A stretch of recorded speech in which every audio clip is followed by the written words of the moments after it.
of tradition. There were three filmmakers with nothing in common. They thought they had it all figured out. They don't just follow the movies, they make them. Alexander Pavlak, Mario Silvas, and Jamaal AleXander are the makers on film.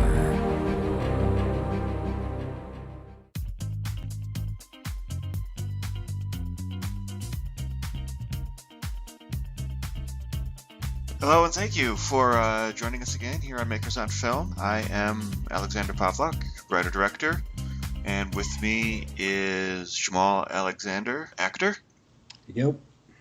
And usually we have Mario Silvas with us, who's a sound guy and a cinematographer, but today he is on assignment, so it's just going to be Jamaal and I. What did you do for 4th of July? Did you do anything fun? I got drunk, That can be fun. and it was. All right, good. Got drunk, spent some time with some friends, had a little barbecue. It was all good. Right on, right on. You? All right, so I posted the show. I argued with Heather.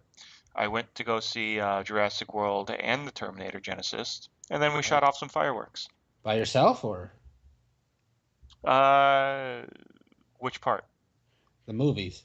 Oh, no, the argument with Heather was whether to go see Jurassic World or the Terminator Genisys.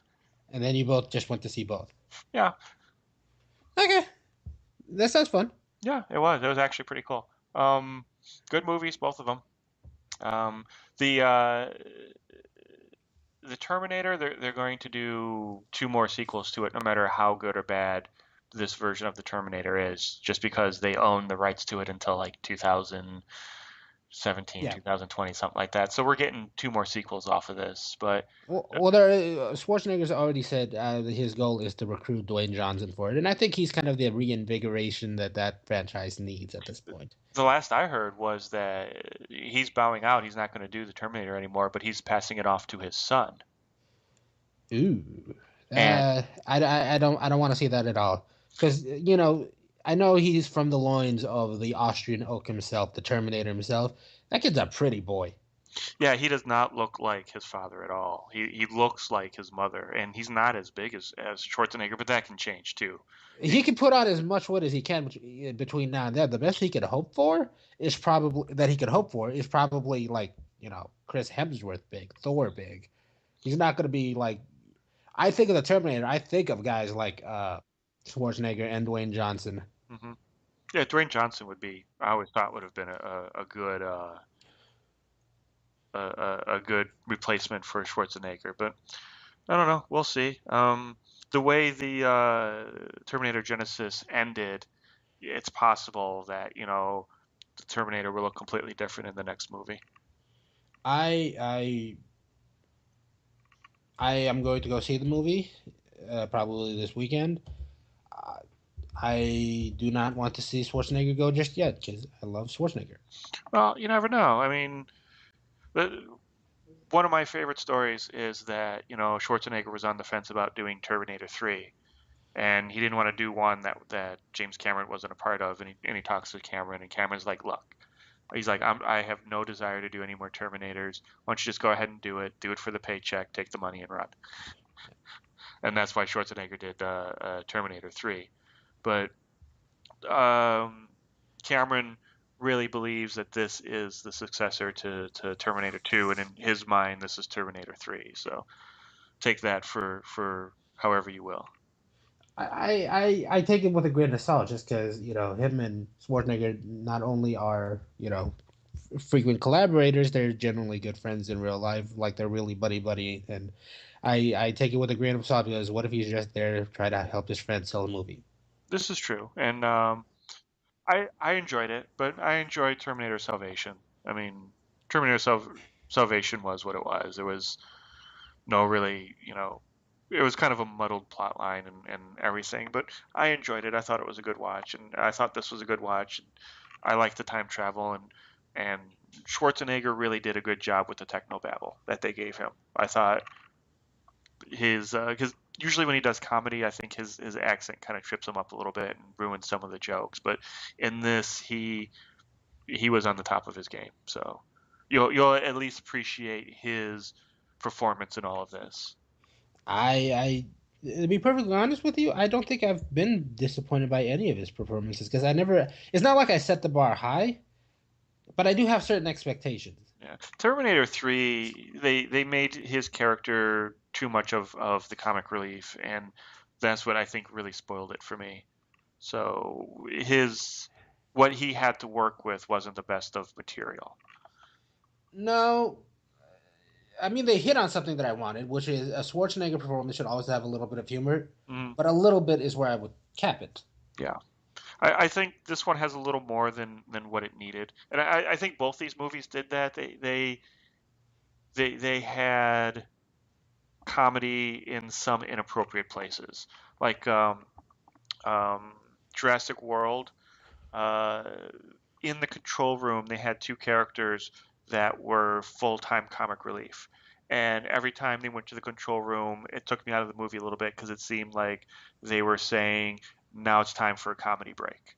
And even at the most dramatic, highest point, climactic part of the ending, they cut back to the control room and he has to do a joke. And I'm just like, oh, just go with the emotion. Just go with the drama that's going on. Why do you have to kind of spoil it like that? And there were some times in Terminator, like they didn't do it as often, but they did it where like you see the Terminator smile when Sarah Connor says she's trying to teach him how to be more human. It still needs work. That was a little farther than I think what they needed to go. But other than that, I think you'll enjoy it. I hope to. Yeah, Have you been keeping up with the Comic Con things? a little bit. They did a Doctor Who um, oh, they did a Doctor Who trailer for Comic Con. I watched that, but I haven't seen too much else that was coming out of it. Not a lot in the way of trailers. Just oh, have you seen the trailer for the new Street Fighter Five? No. Some pretty good ones. They're going character by character, so it's painstakingly slow at this point. Have you seen the preview for Creed? Yes, I have. Oh my God, that was I've found that to be one of the more interesting trailers I've seen this weekend. Really? Yeah. What stood out about it? Hmm? What stood out to you? It's how the trailer itself built slowly and then it had a twist to it. Yeah. Well, I thought that was just genius. Because I'm watching it and I'm seeing it's a black guy boxing. I'm like, huh, I wonder what that could be. And then I see that they're in Philly and I'm like, huh, wonder if that has any connection to. And then he sees the picture hanging on the wall and he's like, yeah, didn't you guys have a third fight? And then you see that shadowy figure. I'm like, no fucking way. Yeah. It's pretty cool. You know, but I've known about the movie for a while now, so as soon as I saw Michael B. Jordan boxing, I knew what I was getting myself into. And I'm kind of excited for it. I won't lie. oh no, it looks like it might be a good one. That one and Straight Outta Compton actually is another one that I think it might be very interesting. I'm interested. I'm worried though because apparently they went out and found people that just looked like the original members of NWA as opposed to like established or really trained actors. Well, they worked with them because these guys not only look but sound and act like Well, no, the original group. they definitely sound like them too, but that could be that won't equate to good acting. It, Though I've seen it. what I've seen in the trailer, they look like they're on their game. I from uh, what I know about this, I think Dr. Dre and Ice Cube were heavy in uh, training the people on who the characters were. They're like advisors for the movie or something. I don't know. Is Easy E still alive? No, Eazy-E's been dead for almost 3 decades. Okay. So then, yeah. So Dr. Dre and Ice Cube seem to like endorse it and are pretty hype on the movie. Okay. So with that, but you know, just because they're proud of it doesn't make it a good movie. but hopefully he does. Yeah, they could be getting paid just to do it. So This is true. This is true. But considering the material, I would hope they would have a lot of integrity and a lot of respect towards it because they were trailblazers back in the day. And to put out a shitty movie will basically shit all over their music and their art. depends on the check, though. I don't know. Like I said, I hope they would be the kind of guys that no matter how big the check was, they'd be all like, "No, we're not half-assing this." Right, but Ice Cube probably needs the money.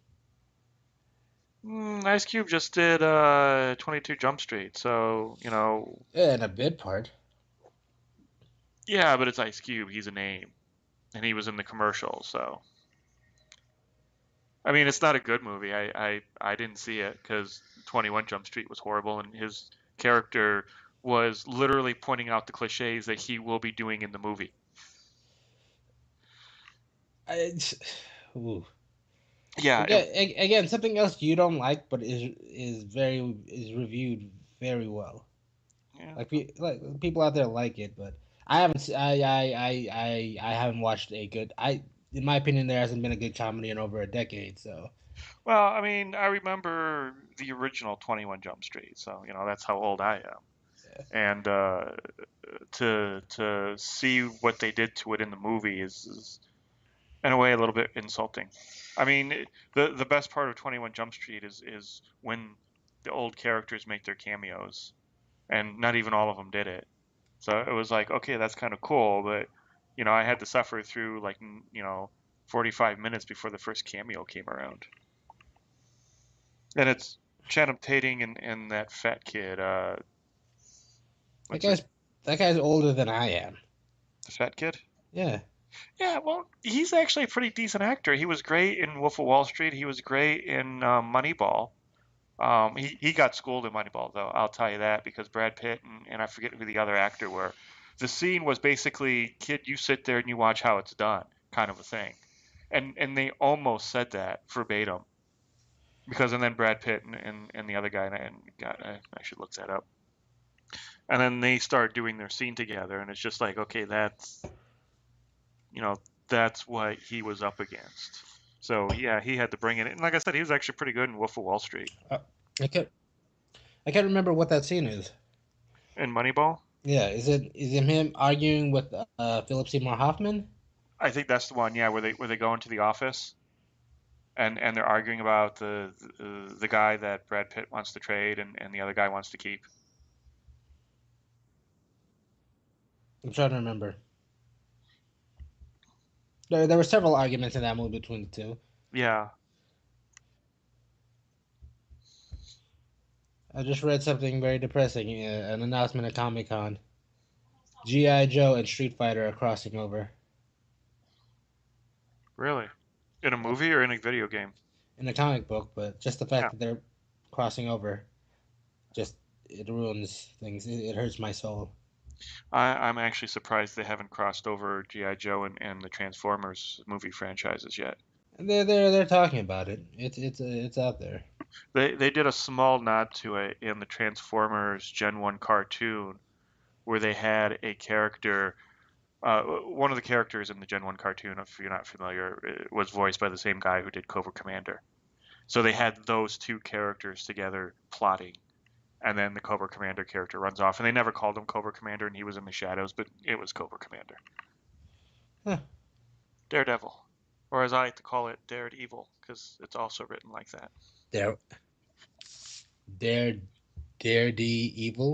Dared evil. Like, he dared evil to poke its head out.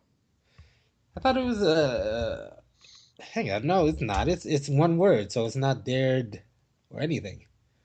That's all how you emphasize it. I prefer to emphasize it the way it's spelled and what is properly said. Daredevil. Well, tomato, tomato. That's not how that saying goes. So how did you enjoy it? I really really like the series. I thought it was something.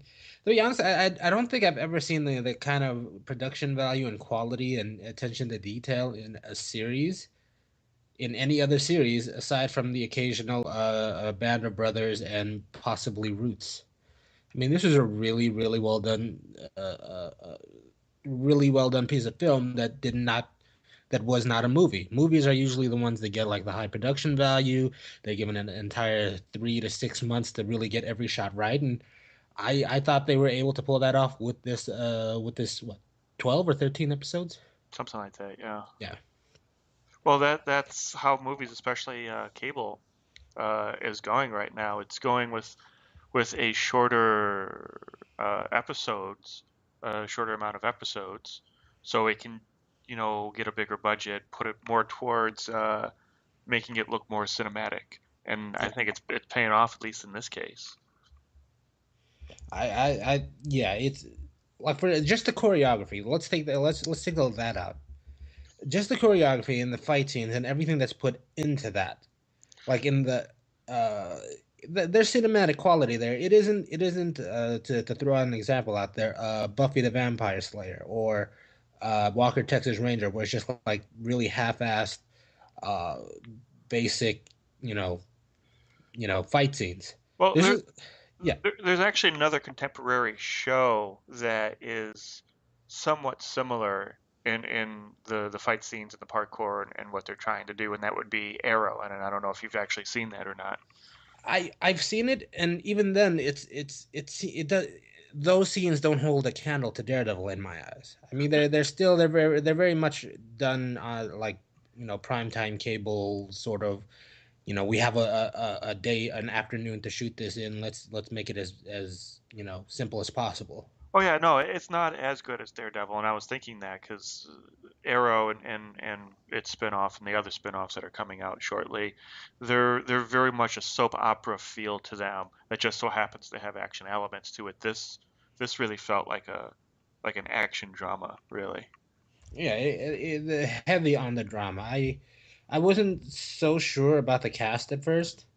Like that first episode, I wasn't completely on board with all the casting choices. By episode 3 or 4, I'm fully on board. Yeah. And by the way, it bears pointing out that the second episode is where this takes off. And since we were talking about the fight scene, the fight scenes or choreography, the fight scene in the hallway in the second episode is probably one of the best that I've ever seen in any medium, Oh, film or television. when he's going after the little kid. Yeah, Oh my God, that was amazingly brutal. it was just the choreography and amount of things have. It's one shot. Well, you clearly well not. It's presented as one shot really Yeah. well because I can tell where they do cut because they zoom in on his belly, which conveniently enough he's wearing a black suit in a dark hallway. It blacks out, Yeah. so it isn't completely one shot, and you can tell where he's being switched out for A stunt double. a stunt double. But it's just so well executed that you kind of get lost in it, and you don't know that until maybe like a second viewing of it. Well, yeah, it takes you a minute to, because it does go on kind of long, and that's kind of where the brutal part is. Because even though it goes on long, you can see he is getting fatigued. He is starting to slow down a little bit, but he has that drive that he can't have anything happen to this kid. Yeah. And it's kind of brutal to watch it in that point because it is kind of raw. And I don't, if I remember correctly, there's no music behind it either. It's just the sounds of him hitting people and shit falling apart. So that That episode was the real like jumping on point. Like it, that's where they showed it you starts slow. The series in itself starts slow. well, that's where they show you what you're in for with this show. Yeah, the first one kind of a slow start to be honest. I mean, It's an origin episode. it's not a bad episode, you know. Yeah.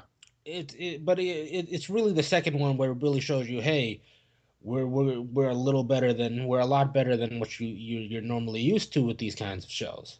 Right. We're not Smallville. We're not dare I say Arrow even. Yeah. We were a step above that, and I really appreciated that. What I love about that scene though, the hallway scene, aside from I love everything about it, but aside from the actual choreography, is the final shot where he walks back out with the kid. Yeah. And then I think there's a little bit of music going, and he's just walking out, and he's breathing heavy, and he's like limping a little bit, but he's just walking forward with the kid, and it's just it you want to make your heroes look heroic. That made him look badass and heroic all at once. I love that part of it. Oh, definitely, yeah. It's like my favorite part about it was Fisk. I mean, Daredevil and Matt Murdock and his group of people were very interesting. They did not skimp on making these people flawed or interesting in any way. But Fisk, for me, there were points in that show where I was like, he kind of has a point. They made him very likable, especially when they brought in the girlfriend, and they made him very believable. That And worked. That dynamic really worked. yeah, so when they got to the point where they did the speech, the very cliche speech where the villain looks at the good guy and he's like, "We're the same, just opposite sides of the coin," you actually believe it. Yeah. Every other time I hear that speech, I'm like, "That's so stupid." But here, I don't think they said it exactly like that. But when you hear that, you're like, "Oh my God, they kind of are the same thing." Well, because they've had 12 episodes to really establish that, and that's for me. This show is kind of like it embraces what the core strength of it is, something that has escaped the rest of us for so long, but is actually right there in front of us. Movies are there for 2 hours at a time. The strength of television is that you have an open format to do every week for an extended period of time. They may not have the same budget, they may not have the same luxuries of time, but they have 12 full episodes to really flesh out a story and to really develop characters, and they're taking full advantage of it in this series. Oh, totally, totally they are, and it was amazing what they did with them. And you've heard about what's coming up in season 2, right? Yeah, they've already cast the Punisher and Elektra. Yeah, I mean the only thing left is Bullseye, and they've rumored a guy who they wanted. I forget who it was, but They were looking at Jason Statham for a little bit, but then he backed out of it. they're not going to get anybody that big, I don't think. But I think Statham was gettable. I mean, it's not like he's Dwayne Johnson or at this point even Vin Diesel. yeah, I mean, he's sort of of the under 50 action heroes, he's probably bottom rung at the moment. yeah, yeah. Like anything that doesn't involve other action heroes goes straight to the DVD with him. Hmm. Um, what was I gonna say? Uh, so much I could say about this. I particularly enjoy Foggy. Oh, I know, right? See, it's hard for me to watch this and not think of it in terms of the other movie or the other time this came live action with the Ben Affleck movie. Yeah. And it's like they did such a good job fleshing out these characters and making them seem real. Whereas the Foggy before, even though, I like uh what's his face who did that? Favreau. Favreau, thank you. I like John Favreau. He's a pretty decent actor. He's a very good director. When he gets passionate about something, he puts his whole heart into it. And he wasn't a bad choice, but his Foggy was so the comic relief, and I was really afraid they were going to do that with this guy, and he was a little bit, but he was an actual person. I know people like that, and I kind of understood him, and just the fact that they took so much time with him and his storyline too was actually quite impressive. I I it was a good enough performance. And by the way, when I first started watching the show, I could not picture him as anything other than the kid from Mighty Ducks. Yeah. You remember? Oh yeah, yeah, I remember. I knew he was in some sort of sports movie. I couldn't remember what it was, but yeah. But by the end, when he finally figures out the big secret of the show, I'm Hmm. kind of rooting for him not to come back. Yeah, okay, I can kind of see that. I'm actually surprised they went that route so early on in the show. That they did it in the first season. Hmm. Like, because usually the first season is best case scenario, and then they just start getting worse and worse, and you start bringing in more and more people. And in this one, they just they kind of went for broke with it, and And the conversation they had in Matt's apartment was cool because it was so real. I mean, yeah, I can see that happening. If your best friend who you thought was blind, had some sort of ability to see, how would you react to it? If he never told you. I don't know that was the big revelation that they were talking. That was really, or the more important part of the revelation. It, yeah, I don't think it was.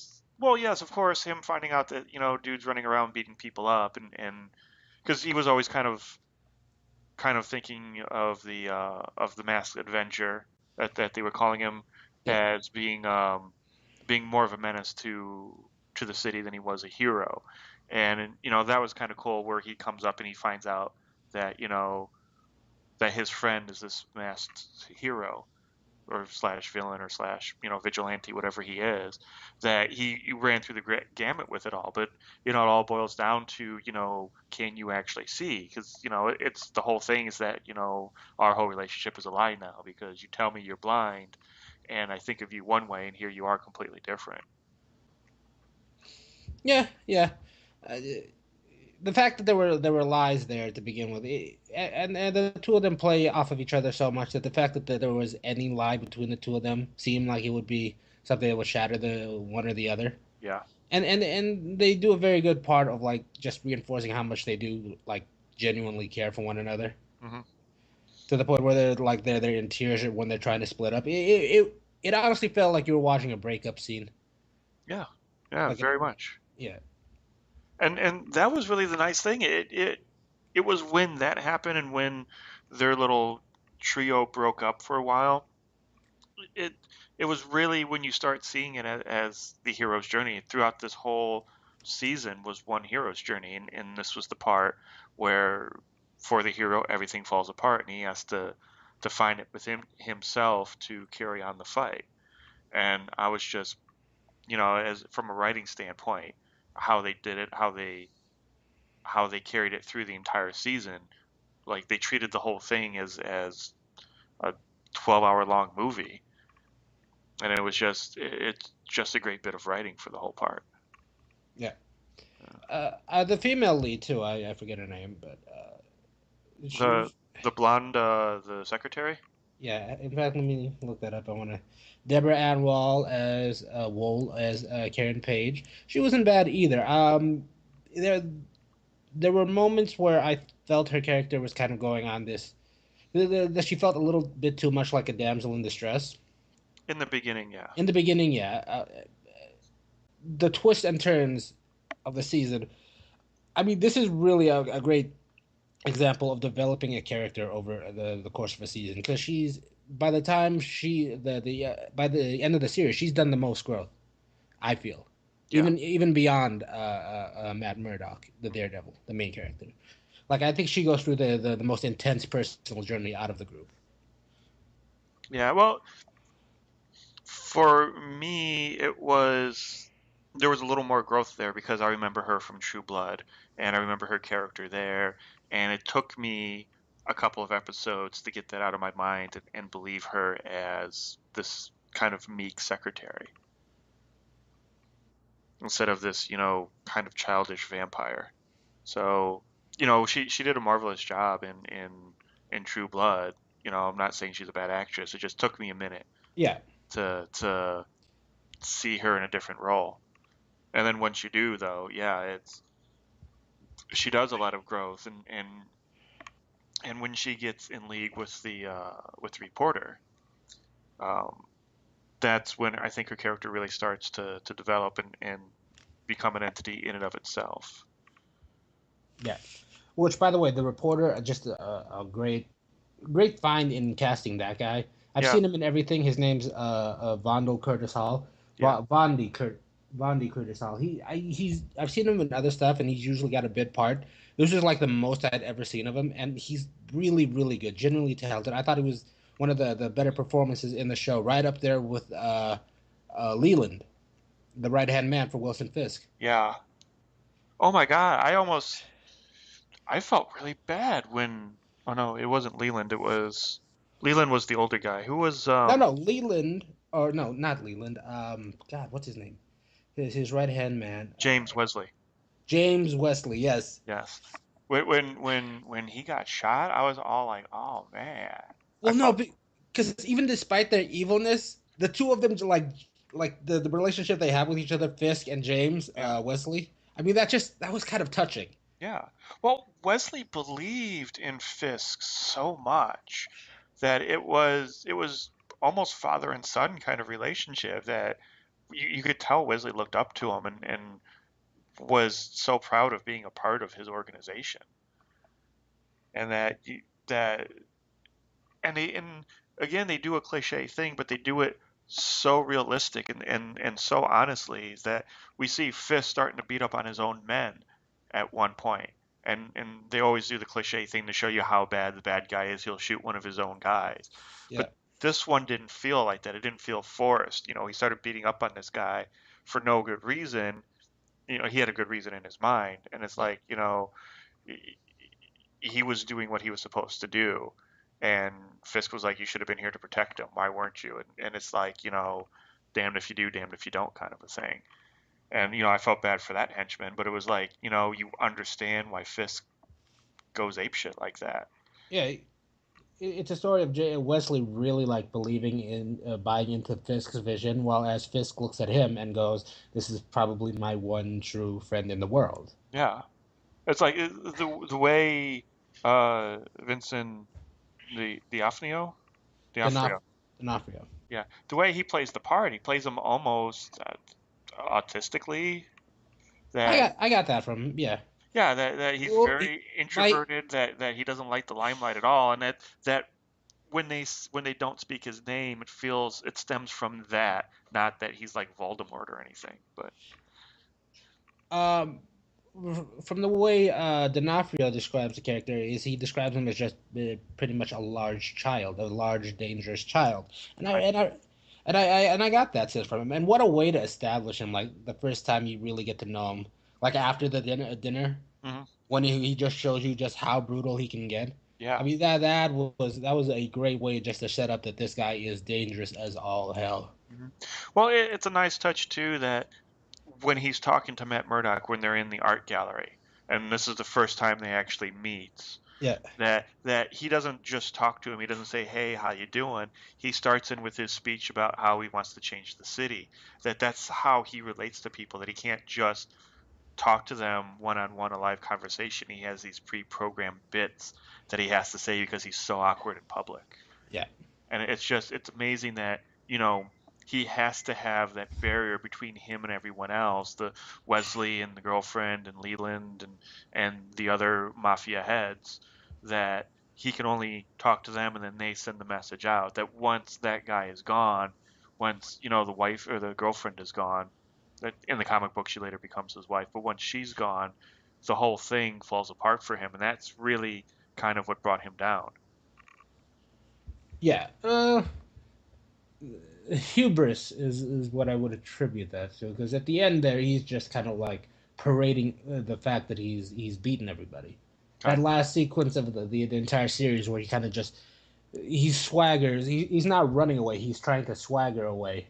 No, Is he's what I he's walking away. Yeah, he's it's like he said, if anybody tries to follow us, shoot them. It's yeah like he doesn't care about running away. He cares. He draws that line and says nobody else passes here. I'm going to leisurely stroll away, and that's yeah. yeah. There's a lot of hubris there. You're right. Uh, Overall a very well cast show I must say. Yeah, I mean, there was not anybody there that you looked at and thought they're not carrying their weight. Yeah, there was no weak link in No. not even in like the guest stars, even even the mafia bosses who are barely in that like for long periods of time were great. Yeah. I really liked the Russian and the way he goes out at the end, the last Russian. Yeah. Oh, that was so badass. Yeah. That was. It was some good acting on both their parts, by the way, Yeah. especially the Russian. hmm But as a lead, I really don't mind Charlie Cox's Matt Murdock. I thought there were points where he may be a little too emotional, but he makes it work. I don't know how. Yeah. I love the idea of his mask not having eye holes. Yeah, That there was it was almost like not monochromatic, monolithic, his mask and his face. And even blind people, when you talk to them, you look them in the eye because you're just used to that. You're used to that facial feature. And depending on how long they've been blind, if they were able to see and then went blind, a lot of times they will make an attempt to look you in the eye, or at least, look towards where the noise is coming from. And it's like you don't see his eyes, you don't get those facial features, and it's kind of a disturbing costume.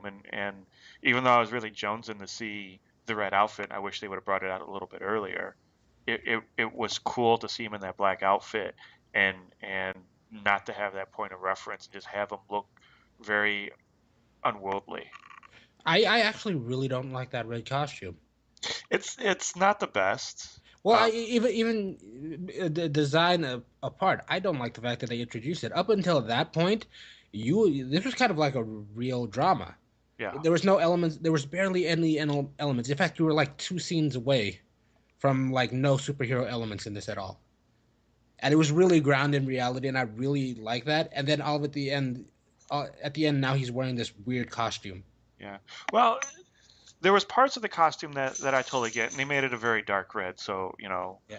But what really kind of screwed it all up was the mask with the horns. Yeah. And it's just the way he came, the way they introduced his name, just in the paper. I didn't like that because it felt rushed, and the fact that they introduced the costume at the very end like that, I would have almost rather see him not get the costume at all. Or Yeah. they should have brought it out like 3-4 episodes earlier, and even then they could have just did pieces to it too. Like, oh, I got all screwed up with this guy with the knives. I need a chest plate. And then Honestly, he gets called in, and the guy's like, okay, I got some leg pieces for you, or whatever. yeah.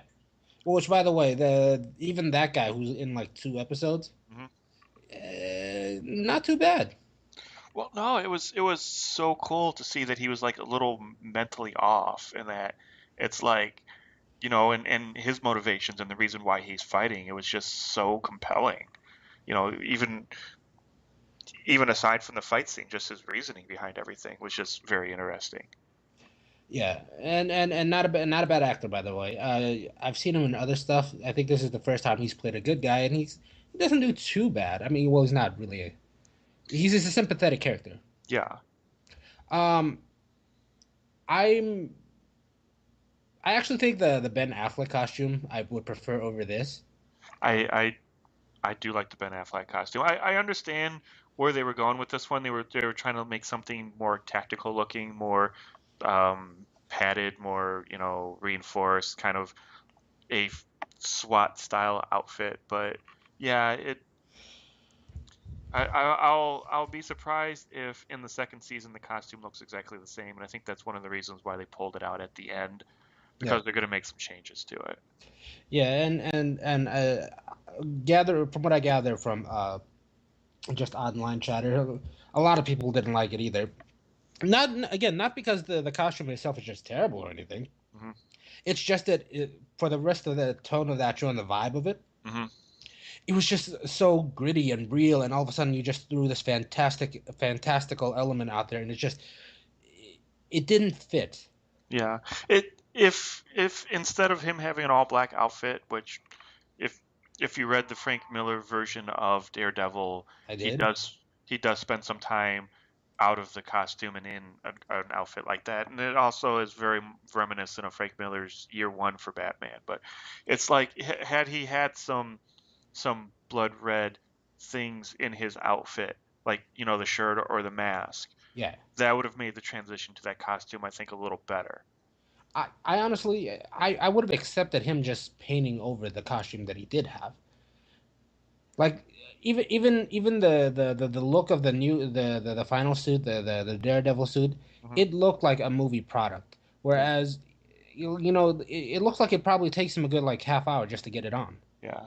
Like Well, the Ben Affleck one looks like you just throw it on and run out the door. the Ben And Affleck that one looked more like a suit that you'd wear for riding a motorcycle for the day. yeah, and I could wrap my head around that. Yeah. Like at least that's probably closer to the suit that everybody seems to love, which is just the black gear, Yeah. than the final suit is.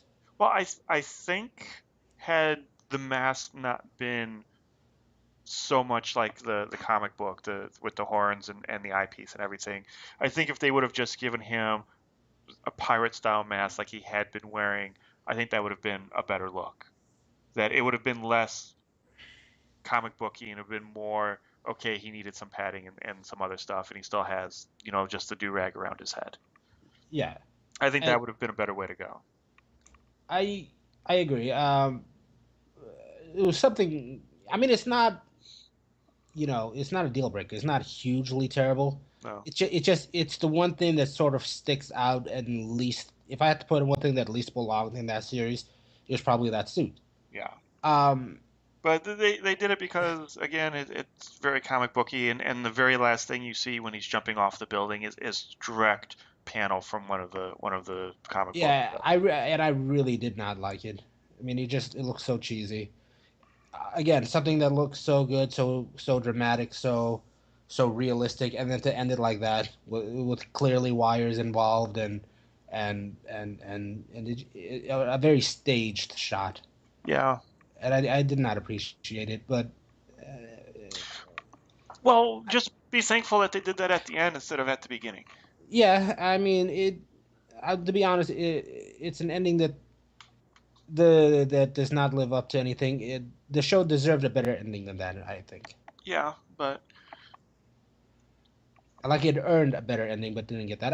Again, there's too many good things in there in the entire series to just this is nitpicking at this point. I mean, like one or two bad things, or everything else is so good. well, Like I'm very interested in what they're going to do with the second season. That they're going to find very much difficulty topping what they did this first one. um, have you seen the guy that they cast as a Punisher? Oh yeah, no, I've seen him. He's from The Walking Dead. I actually like that show, and Yeah, and I could wrap my head around him being to be perfectly honest, I always thought the Punisher was a little larger, a little more intimidating, a lot more imposing. mhm. Um, I know this guy has kind of like this gritty look to him, and that's fine. I can wrap my head around this.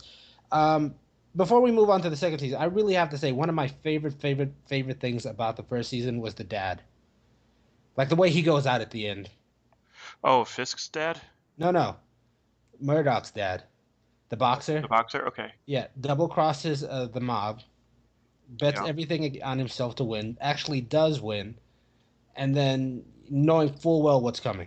yeah. And just the way he goes out at the end when he's running in there and then the door just opens and then the light shines on him and he just kind of looks over and you know, just He knows. Yeah. he knows. And the way he accepted, the way he mans up at the end and just kind of stares at it and goes, okay, I'm ready.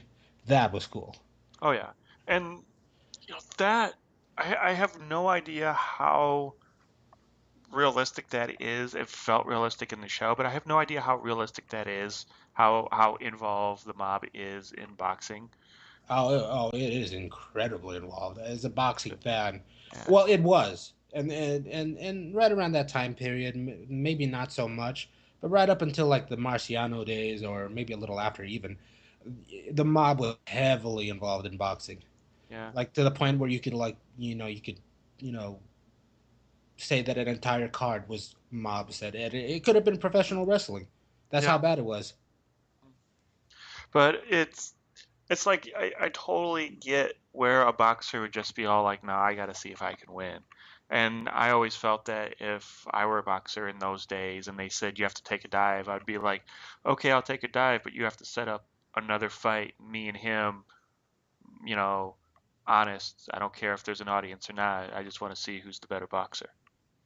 Yeah, but you're assuming the mob is really going to take the time to do that for you. They're paying you, and that's about it. That's all they care about. So I was actually a little disappointed in the fact that Rosario Dawson had such a small part. I was hoping to see a little bit more of her. I like she was almost a conscience to Matt Murdock and to the Daredevil, and I would have liked to have seen a little bit more of that interplay with her. Right. For those of you who are listening, yes, I am aware that that is not exactly where that character fits in, because that character does exist in the Marvel comics, and she doesn't fit into the Daredevil world at all. But she was a great addition, and if it was just an excuse to give Rosario Dawson's character a familiar name, I'm okay with it, because she is by far and away probably the most, I don't know, easy to relate to. She's new to this world the same way that we are. Yeah. Yeah, she's our entry point into the world of Daredevil, and it's a great thing that they introduce her second episode in, Hmm. because we're right there along the ride as things are being explained to her, it's being explained to us, and she sort of verbalizes a lot of what you're thinking throughout, or at least what I was thinking throughout the first few episodes. Like, why are you doing this? What are your, like? She's even asking him the methods, the questions that are on your mind, like what do you hope to accomplish, how are you accomplishing it, and actually, gives you a good gauge of just how far Matt Murdock's willing to go, Hmm. especially in that first episode, the first episode that she's in. Yeah. Oh no, yeah, definitely. And yeah, she's kind of a doctor to the superheroes, the ones without the, superpowers, or the ones that don't have the healing or whatever. And She's an amalgamation of two characters, the Night Nurse and Claire Temple, and Claire Temple is a name that's usually not associated with Daredevil. But okay. I thought they were the same character. no, the one Claire Temple, the name in itself belongs to another character that is so far and away removed from the world of Daredevil. Like, Ant-Man that's coming out in a few Yeah. months or a few Yeah. weeks. Yeah. Yeah, she has closer ties to that guy than Really? she does to Daredevil. Huh. And even then, it's like through a friend of a friend type thing. Because there's a black giant man, basically. They call him Black Goliath, then Goliath, then Giant Man. That was the series of things, and she's actually his ex-wife, and it's real weird. And again, it's out there and it has nothing to do with Daredevil. And I nitpicked that at first when I saw the announcement, Yeah. and then I just didn't care after I saw the first episode, the second episode. No, yeah, she did a good job, and I was actually impressed that they got her. And I know she's a big nerd. I actually just learned that she's a huge Star Trek nerd, and that Oh yeah, she yeah. actually speaks broken Klingon.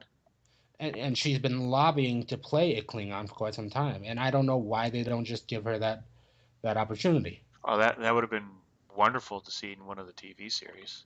It'd be. I think it'd be great to see in the movies as well. Oh, They I are know. Go ahead. they have introduced them so far, the Klingons. Yeah, but it's when they get ready to actually do a storyline with them. They I don't know what this new one's going to be about, but so far they haven't really been too interested in doing anything with the Klingons. Yeah, yeah, I get that.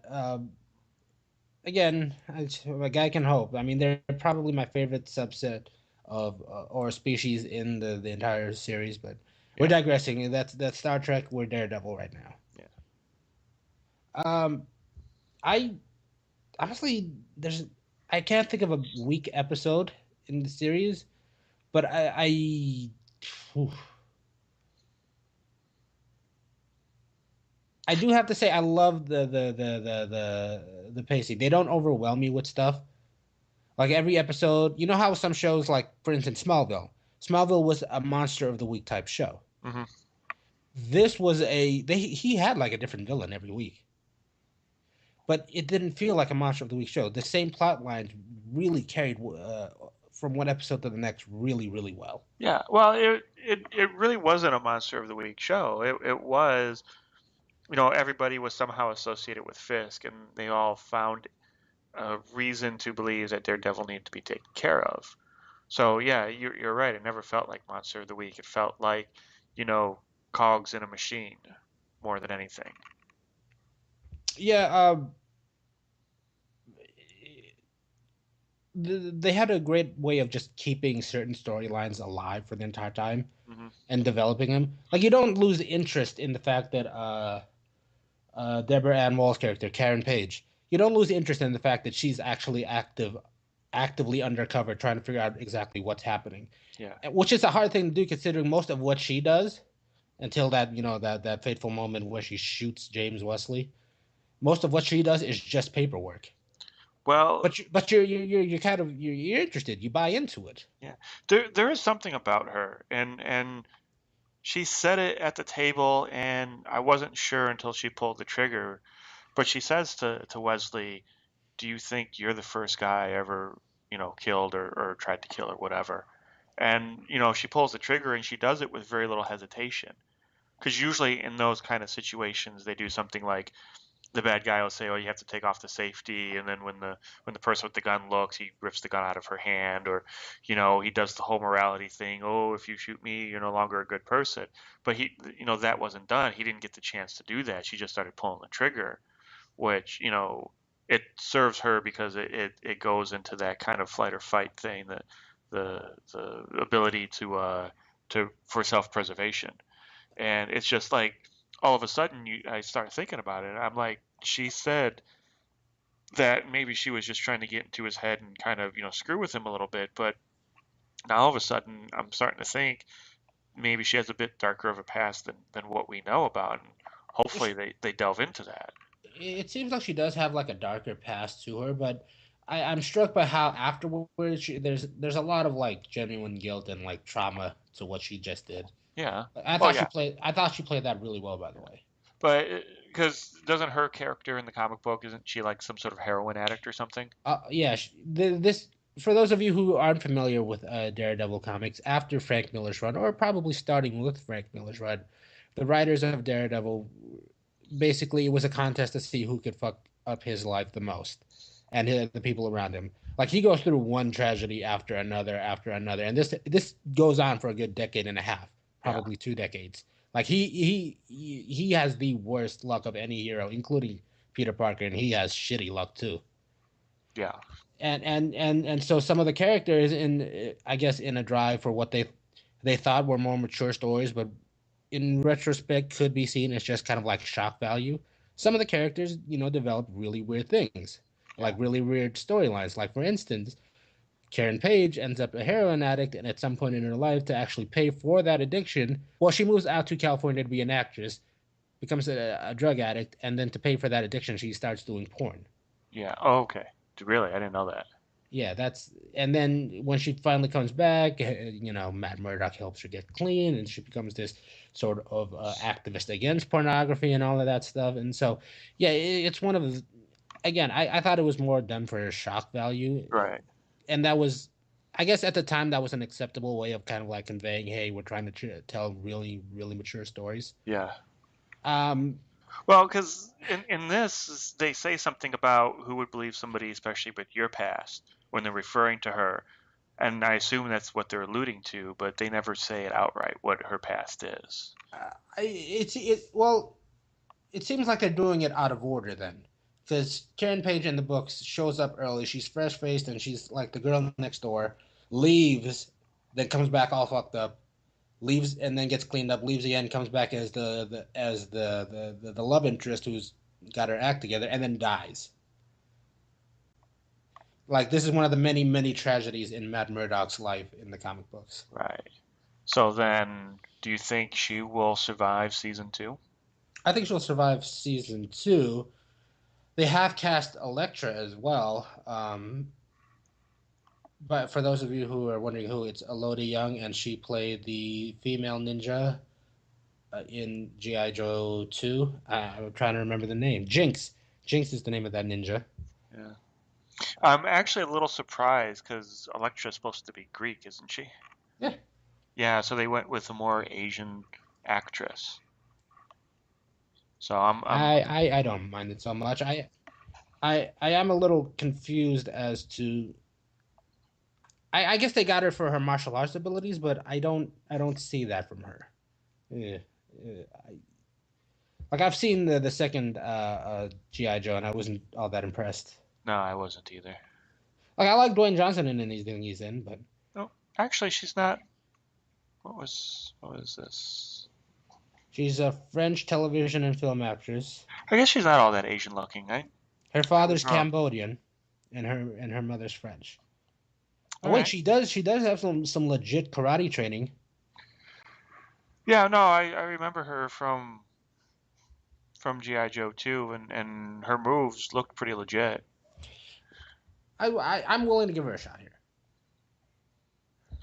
Well, it all depends on how they tell the story, and But they haven't disappointed you with any of their casting so far. So what's the yeah. reason they won now? Um, I'm really interested to see if they get Bullseye to go in there because somebody might end up dying. Because Bullseye, I think, kills both of them. He definitely does kill Elektra, and Yeah, the one thing the movie did right is that one shot of Bullseye sticking Elektra with her own sai and it popping out her back and picking up her vest. That's straight out of the comic. it is. Yeah, Yeah, and that's why I'm saying we just have yet to hear who Bullseye is because they're doing the Frank Miller playbook almost verbatim. So which I wouldn't say verbatim because Frank Miller is probably the guy responsible for a lot of that the misfortune of his life, yeah, of Matt Murdock's life. But yeah, she's it's fairly accurate to Frank's run, especially the year one stuff. yeah.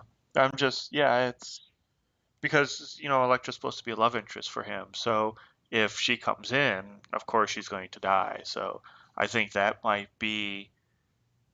I think season three, if they do a season three, which I hope they do, is probably going to be the beginning of just fucking with Matt. Yeah, that's I'm not looking forward to that. Yeah. It just seems a little too melodramatic, and that seems like the running theme of '90s Daredevil, like Fuck. brooding. Yeah. Well, Daredevil is very much like Batman, and in fact, there's always been times that I thought they should have switched the costumes for those two characters. That Matt Murdock should be Batman, and that Bruce Wayne should be Daredevil. Right, it was a different kind of thing though. Like Batman, he brood. He's not so much a brooder as more he's just quiet and composed at every moment that he's awake. Whereas, you know, Daredevil, he seemed like he was genuinely sad. Like he was just, like in deep depression. Like the theme of '90s and early 2000s Daredevil is how how far can we push it before suicide becomes a real option? Well, in a way, when your character is called Daredevil, I think suicide is always a thing that probably concerns and doesn't concern him all at the same time. I think there's suicidal tendencies in there because He's you a know, man with no fear. oh, he has no fear because he's blind. He could be staring down Satan, and how would he know? But I just verified Karen Page is killed by Bullseye as well, and here's another one of those '90s twists. They had a baby before she died, Matt's baby. really, Yeah, well, that'll be an interesting season two then. if they actually end up together in season two, which the classic dynamic is that there's a love triangle going on between the three people in that office, and at some point, eventually Matt wins her over, whatever, and then Frank Miller took over the book, and things got shitty for Well, Matt. No, things got great as far as stories, yeah. but for Matt Murdock, things got shitty. Well, Foggy's going back to his old girlfriend, who I think is a little bit out of his league. But kudos for Foggy for bagging Tits McGee over there. I would not put him completely out of his league just because he's by far and away the most likable character in this entire series. He's the most likable, and I think he's the most honest and genuine. And even beyond Matt, who's the hero of the story, I prefer scenes with Foggy because he's kind of funny and you like him. Yeah, but the way they were playing it, especially with the old Hispanic woman, trying to get those two together, her Foggy and Paige, I figured that was going to be the main love interest, and I'm actually kind of happy that that didn't happen. That I thought that was I saw that like her reactions to that. I felt like they were intentionally throwing up a red herring without those two just to preserve her for Matt. yeah, but Foggy kept on doing stuff like like he saved her from those two guys, Yeah. and he came out of nowhere for that. So that's your writer's contrivance right there. But he saved her from those two guys, and he is very sweet, and he is not necessarily broken, but he's kind of goofy. And if you can do a good balance between goofy and sweet and a little bit brooding, then yeah, you'll have women fall all over you. And I think the way they wrote him and the way he acted it, he had a really good balance of all that, and I could totally have seen why she would have fallen for him. Who, Karen Page or the first girlfriend? Because the first girlfriend, I'll be honest, it doesn't seem like she's all that out of his league. To be honest. Karen Page, and I think the only reason why the first girlfriend would have given Foggy the time of day, mostly because he's probably a really good lawyer. She probably thought he was the kind of guy who would have gone far in their in whatever law firm that they were first interning in, and I could totally see why she would have latched on to him. And the way he is, he's sweet. That you know once you give him the time of day, he kind of worms his way into your brain. So I could see why she'll stick around, but that first initial thing, that I thought she was a little out of his league. But that's just me. Yeah. Yeah. I As far as the Karen Foggy thing goes, I thought it was just a really long red herring though. Yeah. Like I think it took up a good 6 episodes. Something like that. Yeah. Yeah, I thought it was just just from her reactions, I figured that was probably the direction they were going. Yeah. Like there was always that little bit of hope, but Yeah. by episode 8 or 9, I figured, it would have happened by now. Yeah, it would have happened by now. And plus, once she finally pulls the trigger on Wesley, I'm like going, yeah, writers are probably not going to put the most likable character with this one. Well, they could have, and then you reveal her past, and then again his world is shaken because somebody else lied to him. Yeah, that seems to be the theme of this thing with Foggy. Yeah, and then that would be a great little scene there, because then he could start doubting himself and be like, "Is it me? Do I just attract these kind of people?" And you could see that being a very realistic response as well. By the way, if you're not won over completely by Foggy by episode 8, wait until the flashback episode where they're in college. Oh my God, that was brilliant that they did that. Yeah, and yeah, Foggy. I saw him with the goatee and the long hair, and I'm like, oh my God, that is so Foggy. I don't even know why I said that, because I don't know this guy, but I'm like, oh my God, that is so Foggy. It's not beyond the realm of belief that the guy you see in episode 1 will do that by episode 10. Yeah. Or whatever. Yeah. Yeah, I thought it was one of the sweeter, more endearing moments, and I thought the juxtapose the two scenes, like what may be the very end of that relationship and the very beginning of that relationship between the two, the two male leads, I thought was a great way to really kind of like solidify or really flesh out the extremes of their relationship. Yeah. And I gotta say, it is cool, and I know Matt Murdock mentions it. It's cool that Foggy was like, "Oh, you're blind. Let's go smoke some pot." He really didn't care that this guy was blind or, anything like that. It's that he treated him like he would have treated any other guy that would have been his roommate. Yeah, you could see why Matt immediately takes a liking to him. Yeah.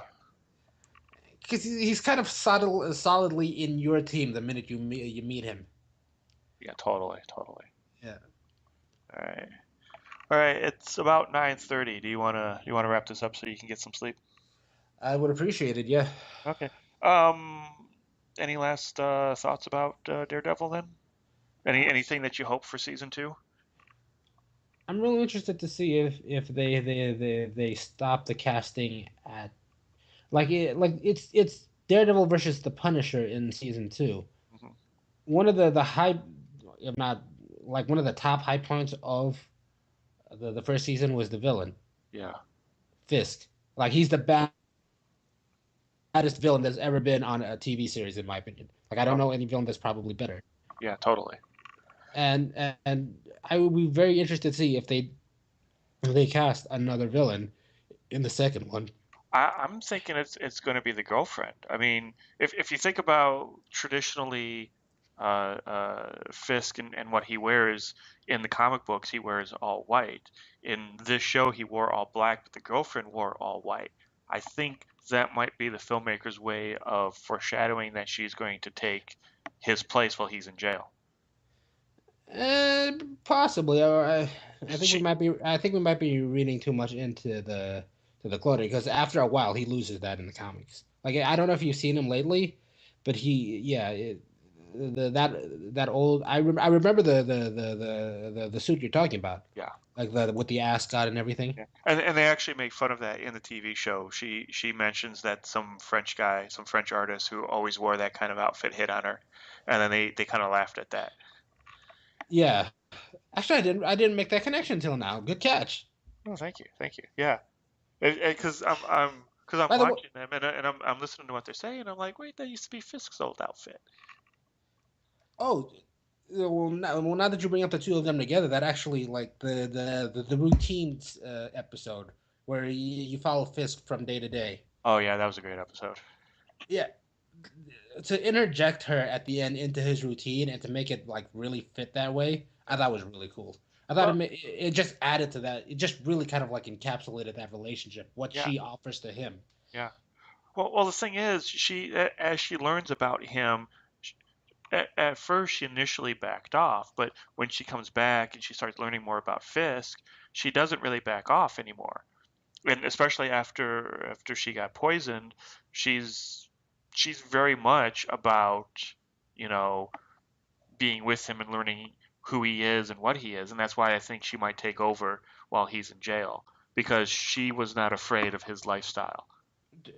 For to go beyond that, she's not only like in his corner at that point, she's actually advocating revenge. Yeah. And yeah, that I can kind of read into and go, yeah, maybe she takes over by season 2. Although I do not see her listed as part of that season as the cast. No, but they might be holding back on that too. But This is true. because Frank Castle, the Punisher, is not really a bad guy. He's thought to be a bad guy, Yeah. but he's just not. Daredevil's kind of good, and then what's her face? Elektra is not really a bad guy. She's a little bit ambiguous, but towards the end she's a good guy. So they haven't really announced a bad guy yet. And even if they bring in Bullseye, he's to me he seems really more of a henchman than he is a full on captain of industry. But they might rewrite it for the TV show because Well, I'm sure at the beginning, Punisher only hears about the devil of Hell's Kitchen, and this is the guy who's still, by the way, accused of bombing like Hell's Kitchen. yeah, definitely. So Frank Castle, being Frank Castle, shows up and says none of that shit and starts hunting down the devil of the Hell's Kitchen. Oh yeah, no, I can definitely see it going that route, and that would be an amazing story to tell. Yeah. Goodbye, and I hope you guys enjoyed this show, and please leave us comments at, God, I forget the name of the site. Oh, that's a good question. Something ninja. Oh, what was it? Mofo Ninjas? Oh, great. Now you come up with a better name than what I had. Oh, you can go over to MOF Ninja. MOF.Ninja. MOF.Ninja, and you can listen to all of the past recordings, Including our last episode, which is entitled, brilliantly enough, O.J. Simpson is the boy band of the NFL. Did you see the picture I posted for that Arnold one? Schwarzenegger in the Kilmotron 800. Is the Kilmotron 800. Nice. Wait, was it me or Mario that said, oh, no, it was me that said O.J. Simpson is the boy band of the NFL? It was you, yes. Yes! Yes, it was. You did come up with the name of last week's episode. Well, because Mario came up with the episode 9 title, he can be the fucking floor. Well, I was the one who said it. Mario just piped in and said that we should use it as the title. Was it you? I thought it was Mario. No, it was me. Okay. Because I was trying to tell you that was a terrifying moment. He could be anything. He can be the fucking floor. Which, by the way, I asked like the people who are like I see who watch listen to the show. Mm-hmm. They all agree with me that they were both like two separate genres. Okay, you can believe that all you want, and I'll believe Oh no, that's fine. That's fine. I'm just saying. Yeah. I think you and I run in like circles. Like the people we talk to have like completely different tastes in film. Oh, I have no doubt about that, and that's I believe to be a nice part of our podcast is that we have two different viewpoints on a lot of the same stuff. Yeah. So Yeah. and that we're not ever going to see eye to eye all the time, and hopefully people will join in to see that conflict and then to see us make fun of each other after that conflict. Yeah.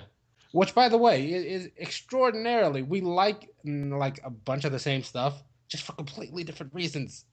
Well, I did you see that I posted a movie list? Did you? I'm Alex's movie list. Yeah. Yeah. And by all means, I encourage you to come up with a movie list. Oh, what would I put? What is this picture on there? Which one? This picture of what I assume is you trying to be James Bond with somebody hugging that picture. Oh yeah, I found that on the internet. You upload a picture and then they put it in like a frame, quote unquote. And one of the frames was a woman hugging. It's supposed to be like in a movie theater. It's a movie poster, and she's hugging the movie poster. And I don't know what movie it was supposed to be for, but yeah, I know that the movie right next to it is Click. yeah, that tells you how old that picture is. Yeah. But yes, I did a James Bond style photo shoot, and then I entered the that picture into that. So yes, it's me doing my best James Bond impersonation. You look good in the picture, bro. Thank you. That picture that was back when I was living in Ypsilanti, so that's probably a good 12, 13-year-old picture. It's a good picture. Thank you. Secretary? Yeah. That was a movie? Secretariat? No, Secretary. It's what I believe to be the better movie. If you like 50 Shades of Grey, you'll love The Secretary. It's Patricia Arquette? No, Maggie Gyllenhaal. Maggie Gyllenhaal. Okay, yeah, I'm aware of the movie. And the guy from The Blacklist. Yeah. Spader. James Spader, thank you. Yeah. Eternal Sunshine. I haven't seen that one. The Shining. I have no interest in seeing. The Shining is an amazing movie. That's Kubrick. I saw I saw. Wait, The Shining. That. Okay. Wait. I'll see that film. That's the one with Nicholson. Yeah. Yeah. I haven't. I'm really not a fan of the '70s, other than its action, like Dirty Harry. It's a good movie though. Kubrick movies are always kind of out there, and it's just he has such an eye for detail, but yet he is so crazy. Like it literally took him a year to film this movie. We talked at one point about the first use of Steadicam back when Heather was on the show. The first actual use of Steadicam was on The Shining, but the first time the audience sees Steadicam is in Rocky, because the guy who owned and operated the Steadicam had to fly back and forth, and it took Kubrick a year to film the movie, whereas it took Rocky like 3 months to film. Wait, when did he use Steadicam on Rocky? What scene? The more famous scene is when he's running up the stairs during the training montage. Okay. I got it. That's why it's not all bouncing around like Born Identity. Yeah, I got it. Eternal Sunshine, not really interested in that. Name of the Rose, I have Testicles. The Matrix, I've seen that. Equilibrium, which came out the same time, right? Right around the same time. Yeah. Never got a lot of love, did it? It didn't, but it's what's his face who played Batman? Christian Bale. Christian Bale. And Taye Diggs. And Taye Diggs and Sean Bean, and there's one or two other people in there of note. And it's kind of like it's done by the same guy who did like Ultraviolet and something else, and he has this thing that he calls gun kata. Yeah, that was the first introduction I had to gun kata. Yeah, and it's brilliant the way he does it, and I think it's very 1984, and it's a well done movie. I'm sad that you don't see more gun kata nowadays. He's the only one who really does it, or he's the one who kind of came up with it, I guess. It sort of makes sense, I guess. Yeah, I mean, unless somebody has like an automatic weapon, but Prometheus. You want to argue with somebody about that? Oh, that's Mario who doesn't like that movie. Okay, you two can argue about that next time we talk. The Dark Knight trilogy starts slow, amazing in the middle, not sure about the end.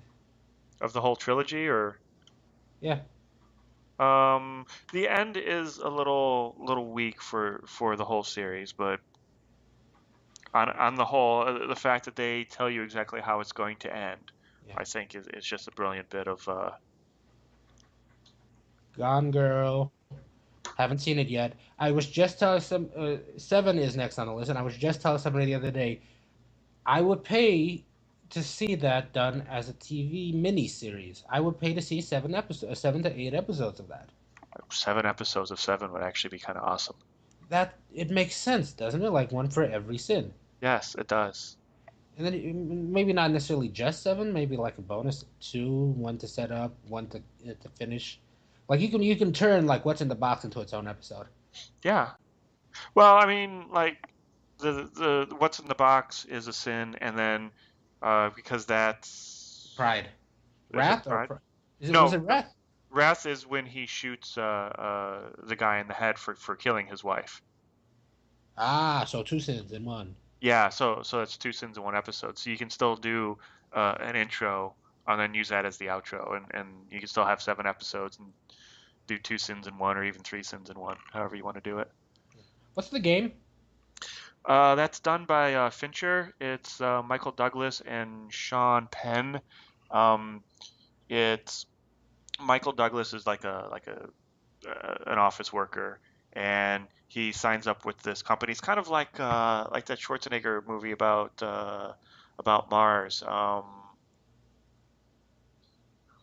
You mean Total Recall. Total Recall? Yeah. Yeah, where it's you don't know what's real and what's not real. And he Okay. gets thrown in this whole adventure, and I'm not going to spoil the ending for you, but it's a really good watch. What is Like like Blue? Okay, go ahead. like that one, Fight Club and Seven are like Fincher's best movies. I'll reserve until I see the game. Blue Velvet. I just clicked on that. Not really interested. 12 Monkeys. A little too out there for me, but I will watch it again. Back to the Future. Black Swan. Haven't seen it, even though there's a scene in there I'm told I would like very much. Probably, yeah. Inception. Great movie. Yes. Memento. Prestige. Are we just worshiping at the altar of Chris Nolan now? Uh, Nolan is a good maker. I didn't do his last one. I didn't do Interstellar. Have you seen it? I have. Didn't like it?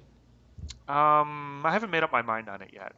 I haven't seen it yet. I will watch that too. Yeah, it's like 3 hours long, and the first half hour, 45 minutes is a little slow and it's a little rough to get through. But once you get through that, it's a decent story. But I'm not too sure about all the characters. They did stuff that I didn't agree with, so I'm still kind of on the fence about that movie right now.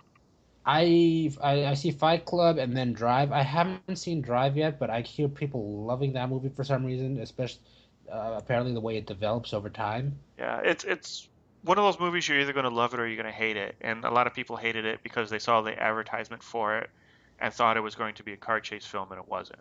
So go into it knowing that it's not an action car chase movie. Then I feel less inclined to watch it. I kind of want to see an action movie. It's a good film. Now there are action parts to it, but it's it's kind of a revenge story, but it's very dark. Okay. American Psycho. I am not a fan of that movie. Oh wait! I'm thinking of something else. American Psycho. I can get behind. Yeah, What was the one with Christian Bale where he goes like off the deep end? Uh, well, Wait, that that that is kind of American? That yeah. is American. Yeah, I'm not a huge. I was That's where thinking. I'm sorry. I was thinking of Psycho, but I'm not a huge fan of American Psycho. yeah, American Psycho is where he's like the business guy and he's a serial killer, or maybe not a serial killer. Oh no, he's just so over the top in it. I can't get into it. He is very over the top. That's kind of the beauty of the character, is that it's just he's so bizarre and the movie's so bizarre. It's just so like Hollywood over the top though, and I couldn't get into it. Like And I thought it was a rare miss for him. yeah, I really like the scene with the cat in the ATM. That makes me laugh every time I see it. I can't remember that one. Right now, the only the scenes that stick out to me are the the orgy scene where he's admiring himself, and the scene where he chases somebody down with a chainsaw. Yeah, I think those two scenes are connected. Yeah, well, I think there's a decent like moment between. There's a beat in between. Yeah. Donnie Darko, have not seen it. I hear good things about it. Being John Malkovich, I like John Malkovich. And I thought to myself when I saw the trailer for that, even when I was a kid, when this came out, like I should see that. I love John Malkovich, and for whatever reason I never did. There Will Be Blood. I'm not gonna lie to you. As good as that movie is, it is tough to watch. It's It is. just, it's not even like the plot or anything. It's just a lot of dialogue and a lot of. It's just not a lot in there. There's not a lot of high and low points. No, well, yeah, it is a very tough watch. It's It's it's like just all low points, really. it's just kind of like a long like dialogue after dialogue after dialogue. Not a lot of development. No, but it's like based on true story, and it's just the characters are just really fucked up in it. And honestly, it's kind of boring. I kind of like my mind wanders when I watch it. It's hard for me to finish that movie. I will say that it was confusing with the twins, that I didn't get that at first when I first watched it. I kept thinking they were the same character because they're played by the same person, and Yeah. the actor didn't really differentiate between the two characters. So that kind of confused me. But I Nope. I say these are movies that make you think. So whether it's good or not is beside the point. It made me think. Hmm. No Country for Old Men gives me hope that maybe we could make some real like contemporary westerns, but they never did. I still don't see a lot of. I see popcorn attempts at popcorn versions of those, like Last Stand, Hmm. which I liked. Yeah.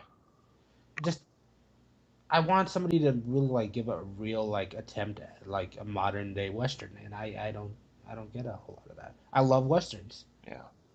So, somebody will do it. I mean, like we said, Dirty Harry was like a modern western, so somebody will get on that formula again, and it'll be big for a while. Hopefully. Yeah. Frailty, Identity, Sneakers. Now it's stuff that I haven't heard. Holes, you like Holes? Yeah, that's the Shia LaBeouf one. I know it's kind of a kids film, but I enjoyed it. Which one was Snowpiercer again? That's the one where they're on the train. Oh yeah, the Chris Evans thing. Chris Yeah. Evans should get more work. Yeah, he's pretty good. Maybe not doing comedy because then you kind of reminded that he's really a frat boy in real life. Yeah. But maybe more serious stuff like characters like you, he has to act against who he is. Well, he was really good in Snowpiercer. It took me a while to realize that was Captain America on screen. Yeah. Like, I didn't get that right off the bat. And then more stuff that I've seen: Birdman. Yours is still the 1951 version, but not the modern version. The Day the Earth Stood Still. Yeah. Oh no, I didn't like fucking Keanu Reeves movie. Citizen Kane.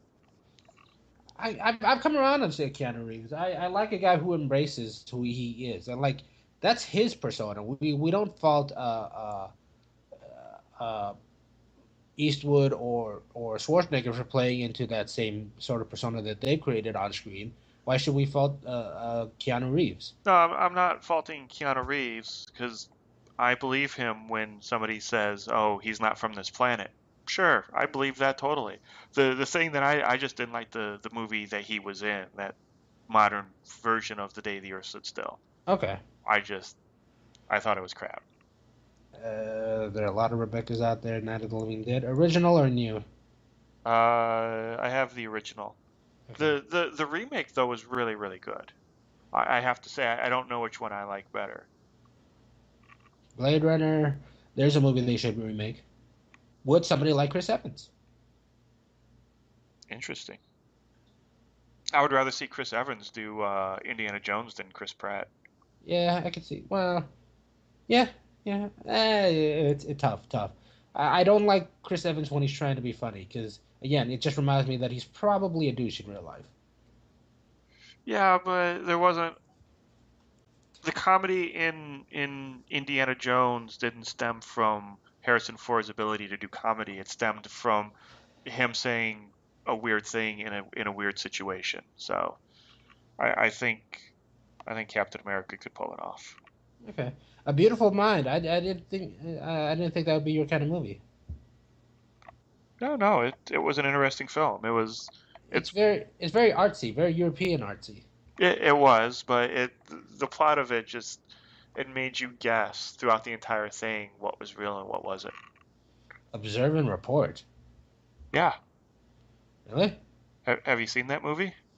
I saw who was in it and had absolutely no interest in seeing. Like I said, I haven't seen a good, comedy in like a decade. Well, I'm not going to say it's a good comedy, but they set out to make what would basically amount to a comedic version of Taxi Driver, and I think they hit the nail on the head. It is just the blackest comedy I've ever seen, I think. Wait, you didn't like the new War of the Worlds, by the way? A Spielberg flick? Mm, it Tom Cruise running. He runs in everything, though. Yeah, I know. I've seen it. Okay, wait. Broadchurch? Wait, Oh yeah, you got into TV shows now. hang on, Broadchurch. It's a British Oh, yeah, TV yeah, yeah. show. I've seen it. I've seen the entire series. Oh, what a good series. I know, right?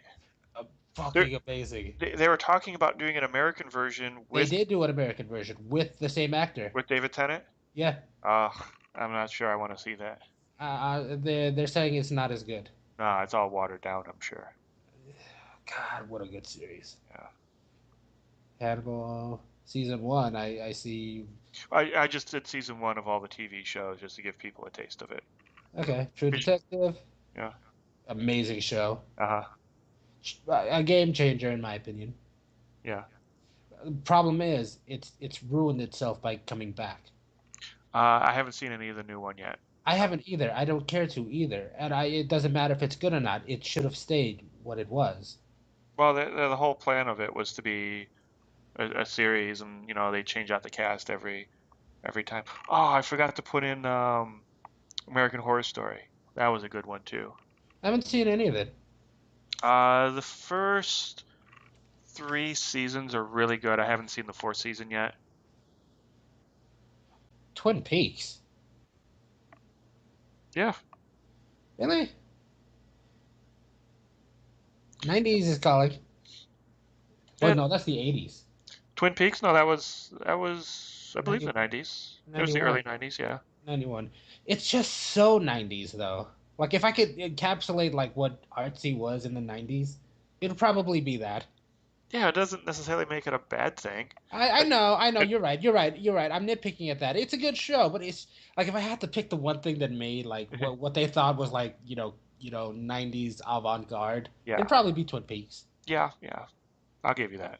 It is very dated. I'm not going to say it's not dated, but I wouldn't care that it like I'm fine with shows being dated. Yeah. But like it's a microcosm of, or maybe it's because it came out first and everything followed after. Yeah. Like it influenced the other ones. That's why it's 90s avant-garde to me. That's probably why. It could be, yeah. Wilfred, really? Well, I won't judge. I haven't seen it. Sons of Anarchy, another one of those shows that I started, really liked. For some reason, never picked up season 2. Yeah, you should do it. It's just the writer, I forget his name, Sutter. He had like King Lear in mind or Hamlet in mind when he wrote this, and it plays out just like that. It feels like Shakespeare on motorcycles. Oh, nice. Sherlock. Yeah, There is a show that lives and dies by its 2 leads. definitely, yes. It's not like that show has anything else really going for it, because I was watching it the other day. I'm like going, I hate the plot here. Which one was it? Not the wedding one, because the saving grace of that was the wedding scene where he's doing the toast. Yeah.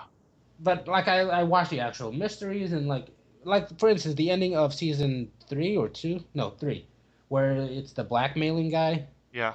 I just like I'm not compelled by any of that. Well, they're funny enough staying pretty true to the books, even though they're modernizing everything, and I find that very interesting. But you're absolutely right. It's mostly the interplay between the characters more than it is the plot of the show. Yeah, I mean it's a great show, but I don't attribute the greatness to anything other than probably the way specifically those two leads go at it. Yeah, because like the Hound of Baskerville is one of my favorite of the Sherlock Holmes stories, and it was a little boring. The plot of that one was a little boring in the TV episode. And it's just how Sherlock kind of fucks with Holmes in that With episode. Watson. With Watson, you're right. How Holmes fucked with Watson in that episode was brilliant. And I think the same season with the blackmailing guy, the twist that the new wife is a spy. Yeah. That was so cliche and so dumb, and I'm like, going, I hate that. It should make me not want to watch this, but I really want to see how they deal with it. How the two of them deal with it together. Yeah.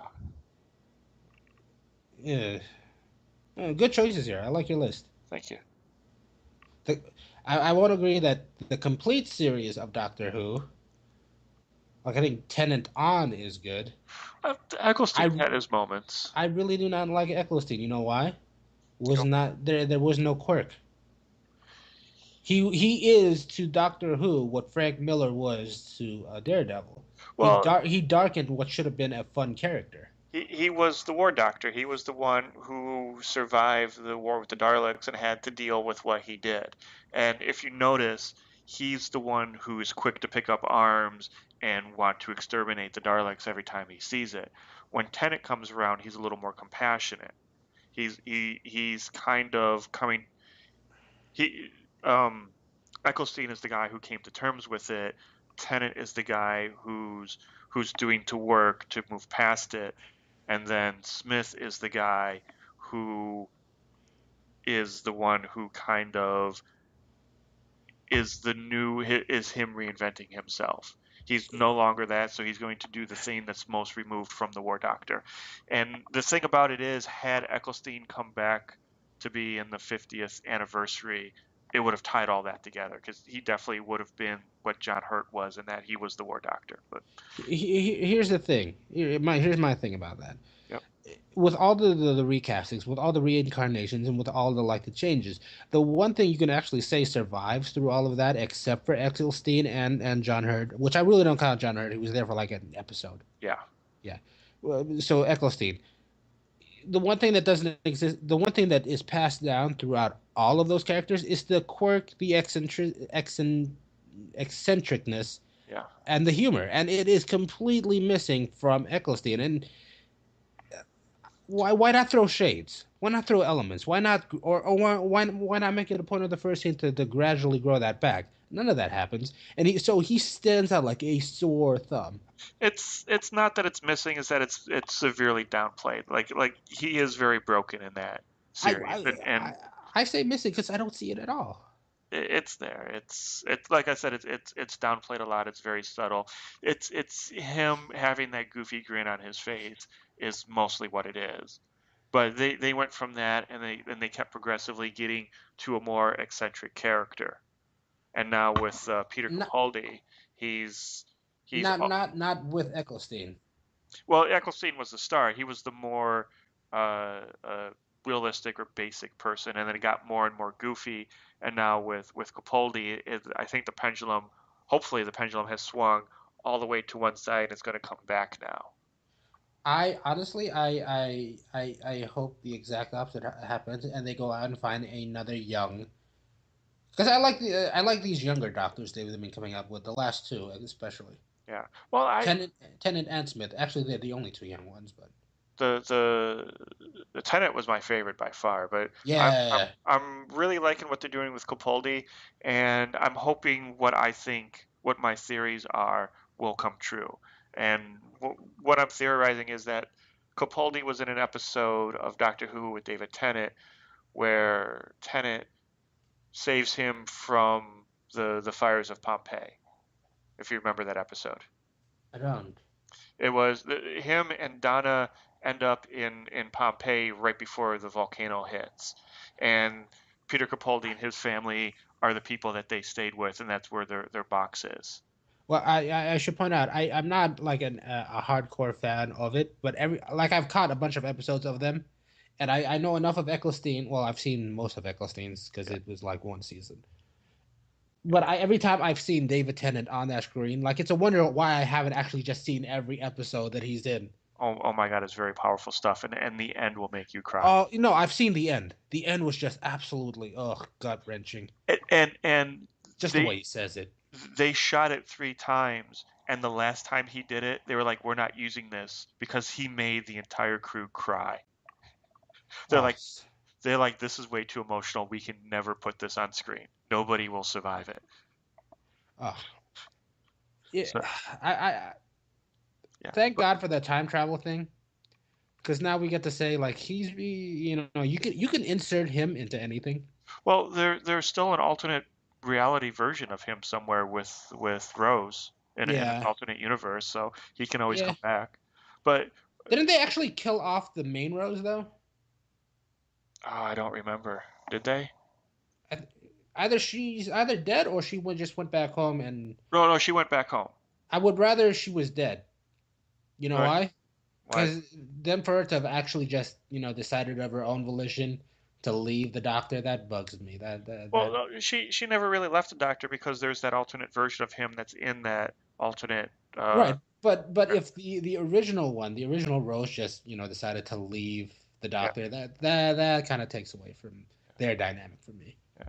But going back to Capaldi, he was also in the spin-off show Torchwood, where he plays a guy, somebody in British government who ends up being the liaison to some aliens who came down to steal basically the world's children, or half the population of the world's children. And he kind of facilitates that, and then his character ends up dying. And the rumor that I've been hearing on the internet is that those 2 episodes, or those two shows, are going to converge onto Peter Capaldi at some point. That the reason why he looks the way he does is because he fucked up the timeline by saving that guy from Pompeii, whose ancestor came and fucked up the world and nearly gave up half the world's children.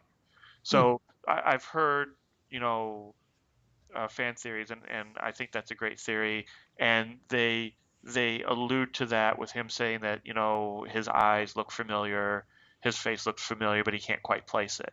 And I'm hoping that's where they go with that. Well, that they do that with every doctor just to reinforce that he's the same doctor, I think. They're laying it on a little bit heavy this time, and I'm not sure if they're doing that just because they want to fuck with the fans, or if they're doing it because it's going to lead somewhere. But only time will tell, so to speak. Yeah. Okay. But thank you for Mario, who wasn't here, and thank you for Jamaal for being here. And I hope you all have a lovely evening. MOF.Ninja. MOF.Ninja. All right, later. All right, cool. Later. Join the makers each week as they discuss film, TV, and pop culture. To learn more about them, go to MOF.Ninja. This is Sean Connery saying, I'm fat.